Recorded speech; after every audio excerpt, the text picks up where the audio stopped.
یو کلام دی زوړ کلام دی او زه تاسو به نه یې اورېدلی که نه وایي ژوند د درد په غېږ کې د ژوندون سره دردونه ژوند د درد په غېږ کې د ژوندون سره دردونه ښه ناقلاري ده څه زبرګي دي څه آهونه او ته څومره کبرجن یې زما مینه ستا نفرت شو ته څومره کبرجن یې زما مینه ستا نفرت شو د ما نه ستا په یاد کې څو ځل هیر شو رکعتونه او تا مې عاجزۍ او نیک سلوک ته سپک کتلي تا مې عاجزۍ او نیک سلوک ته سپک کتلي کوشش ته پاسېدو کومه خورمه تندکونه او دا کمه ده دا زیاته ده په دې سره په جنګ شي کاروان صاحب دا کمه ده دا زیاته ده په دې سره په جنګ شي ورونه یو بل مړه کړي کچ کوي چې خپل بریدونه او د چا نه تپوس وکړم د چا نه ګیله وکړم د چا نه تپوس وکړم د چا نه ګیله وکړم د قام په واکدارانو زمونږ پورې دي حقونه او هغه سپین سپېڅلي پښتانه په دنیا نشته هغه سپین سپېڅلي پښتانه په دنیا نشته د سر نه تېرېدل خو د سر نه تېرېدل پوره کول به یې لفظونه او قسم که زمونږ چم کې څوک تپوس د ګاونډي کړي قسم که زمونږ چم کې څوک تپوس د ګاونډي کړي په ګوته باندې شماري چې مې څو کړي حجونه او په مینه باندې راشه ښه د زړه مینه دې راکړه په مینه باندې راشه ښه د زړه مینه دې راکړه وباسه د زړه نه د نن واړه نفرتونه او دا به د هر ښکلي وي عادت عربستانه دا به د هر ښکلي وي عادت عربستانه یو په ځان مین کړي بیا کوي بل تنازونه یو کلام دی وایي زه د هر الزام نه لکه کونډه راتېرېږم زه د هر الزام نه لکه کونډه راتېرېږم یارېږم د هر بام نه لکه کونډه راتېرېږم او غم وي که ښادي وي مدام خړه پړه ګرځم غم وي که ښادي وي مدام خړه پړه ګرځم دا رنګ رنګ انتقام نه لکه کونډه راتېرېږم او سنګار خو دې سر وخوري مسکېدی چا سره نشم سنګار خو دې سر وخوري مسکېدی چا سره نشم د هر قسمه نظام نه لکه کونډه راتېرېږم او بېوسه یم رښتې او دوستانې په دولت کېږي بېوسه یم رښتې او دوستانې په دولت کېږي د هر قسمه پیغام نه لکه کونډه راتېرېږم او حاضر یم که نه یم ارزښت مې ختم شوی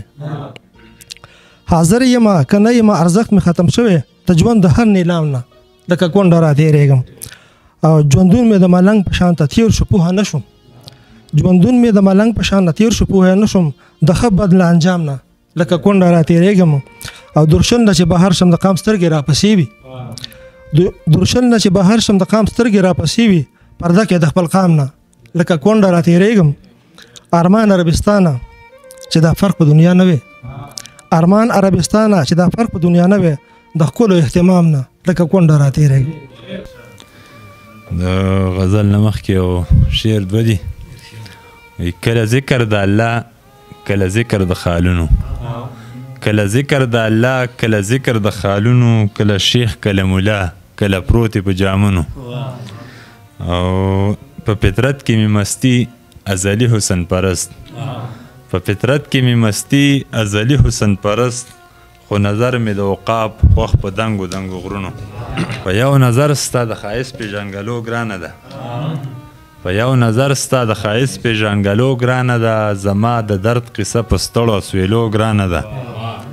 او په مړو حساب دي چې احساس او ضمیر نه لري څوک په مړو حساب دي چې احساس او ضمیر نه لري څوک عباده دلته ګزاره خو د ژوندو ګرانه ده مننه یو غزل سره شریکومه وایي درد په سړیکو کې رانغاړه لیونیه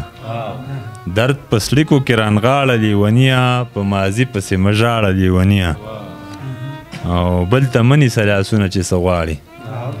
بل ته مه نیسه لاسونه چې څه غواړي د الله نه هر څه غواړه لیونیه او هسې نه چېرته مرض در پسې راشي دا مې کرونې وخت کې لیکلی وایي هسې نه چېرته مرض در پسې راشي چاله مه ورکوه غاړه لیونیه مننه مننه هسې نه چېرته مرض در پسې راشي چاله مه ورکوه غاړه لیونیه او اوس د چا سترګو ته ګورې په دې چم کې اوس د چا سترګو ته ګورې په دې چم کې هغه ستا چې وه الاړه لیونیه او حال د زړه به چاته نه وایو جانانه حال د زړه به چاته نه وایو جانانه درد به پټ ساتو موږ دواړه لیونیه او زه د خپل وطن په هر ادا مړیم زه د خپل وطن په هر ادا مړیم که آباده ده که شاړه لیونیه او چې مین دي په پښتو باندې عباده چې مین دي په پښتو باندې عباده ما ته ګران دي دغه واړه لیونیه ډېره مهرباني